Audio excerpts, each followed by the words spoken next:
Amendment 91, clerk will read. On page 1, beginning on line 20, Last after line. 2,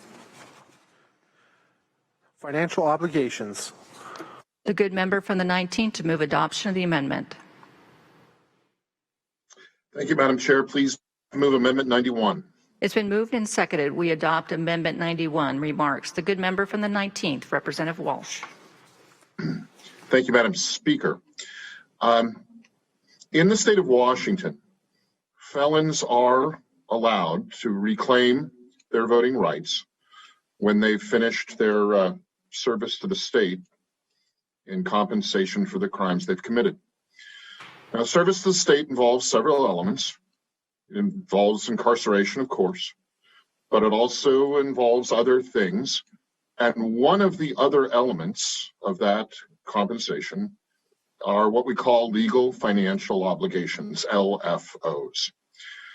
And the LFO is what is commonly, generally known as restitution.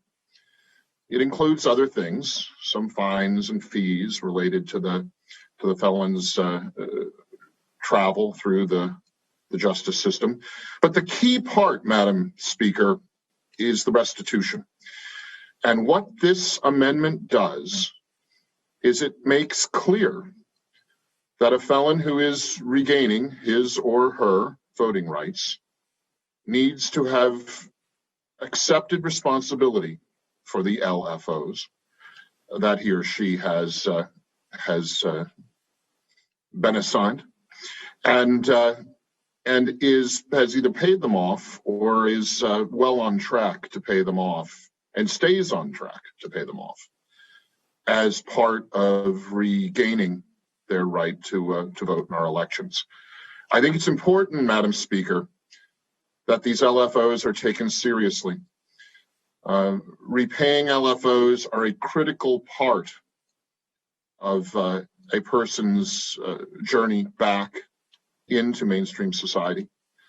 And it's important that we keep the repayment of those LFOs on track with the other elements of returning to society, including the right to vote.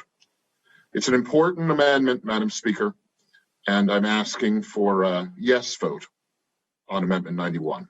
Thank you. Additional remarks. The good member from the 19th, Representative Walsh. Thank you, Madam Speaker.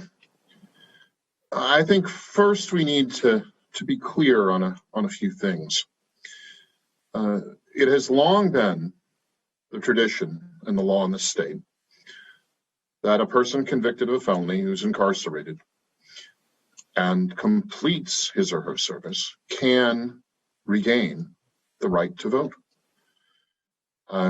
This is just that when a person has completed his or her obligation because of the crime that he or she committed,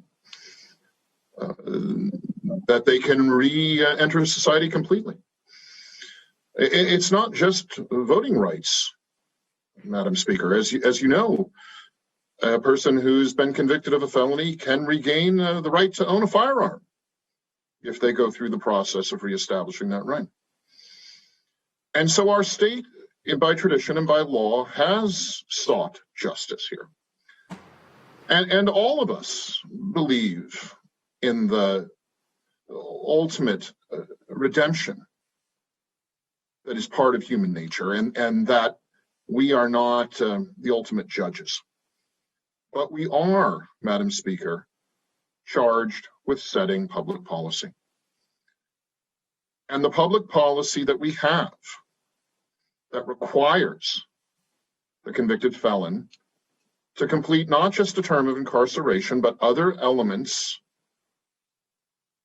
of rehabilitation, including the legal financial obligation and including what's generally known as parole.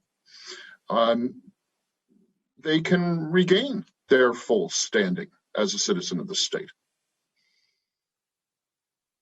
I haven't heard in this debate, and I haven't seen in the proposed legislation, a strong enough argument to undo that process of longstanding and tradition of a felon being able to be rehabilitated completely.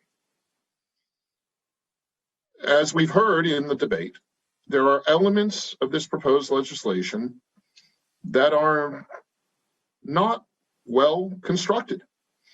We've tried to remedy that with some of the amendments, but the fact remains that this legislation as law, as policy, isn't, as one of my colleagues said earlier, cooked. It's not complete.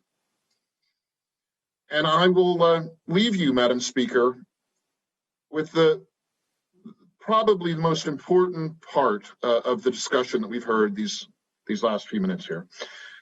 The bill in question speaks with notable precision to restoring the voting rights of people in total custody of the Department of Corrections.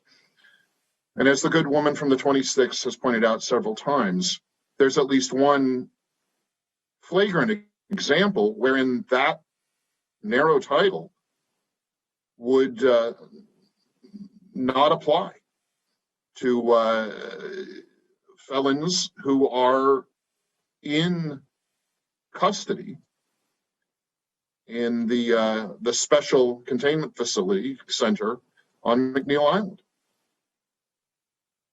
This is troubling. It's troubling, Madam Speaker. For that reason, Madam Speaker, I think we must vote no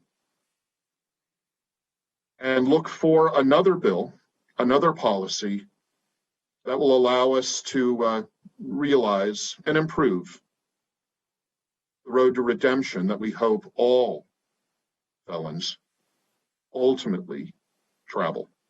Please vote no.